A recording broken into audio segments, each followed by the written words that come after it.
हाँ, दिल्ली अधिराज्य सेवा चयन आयोग जैन बोर्ड DSSSB के अकॉर्डिंग भी दिल्ली के जो स्कूल्स होते हैं यानी कि सेकेंडरी स्कूल्स होते हैं एडेड वाले, उनकी वैकेंसीज आती हैं।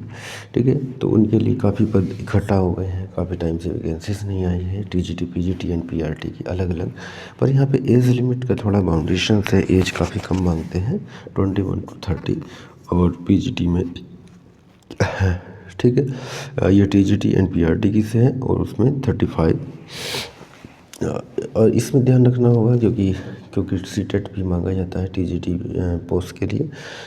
एज लिमिट का है थोड़ा सा, क्योंकि अपर एज जैसे यूपी में है कि TGT and PGT upper as कुछ नहीं है, अपर एज कभी तक भी फॉर्म भरते रहते हैं तो वहाँ पे कंपटीशन बना रहता है। यहाँ पे एक एज लिमिट के ही कैंडिडेट आ पाते हैं।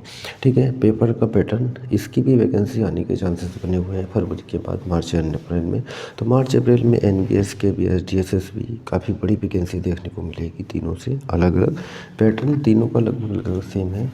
KBS का और KBS का पेपर भी वैसा ही आता है, DSSB का भी वैसा ही होता है, NBS का इसका भी पेपर का वही पैटर्न है। सब्जेक्ट का ऑब्जेक्टिव व्यू होता है, सब्जेक्ट का प्लस दूसरा एक पेपर सब्जेक्ट का होगा एंड दूसरा पेपर हो जाएगा, सेकंड पेपर हो जाता है हमारा current, GK, GS, Hindi, English.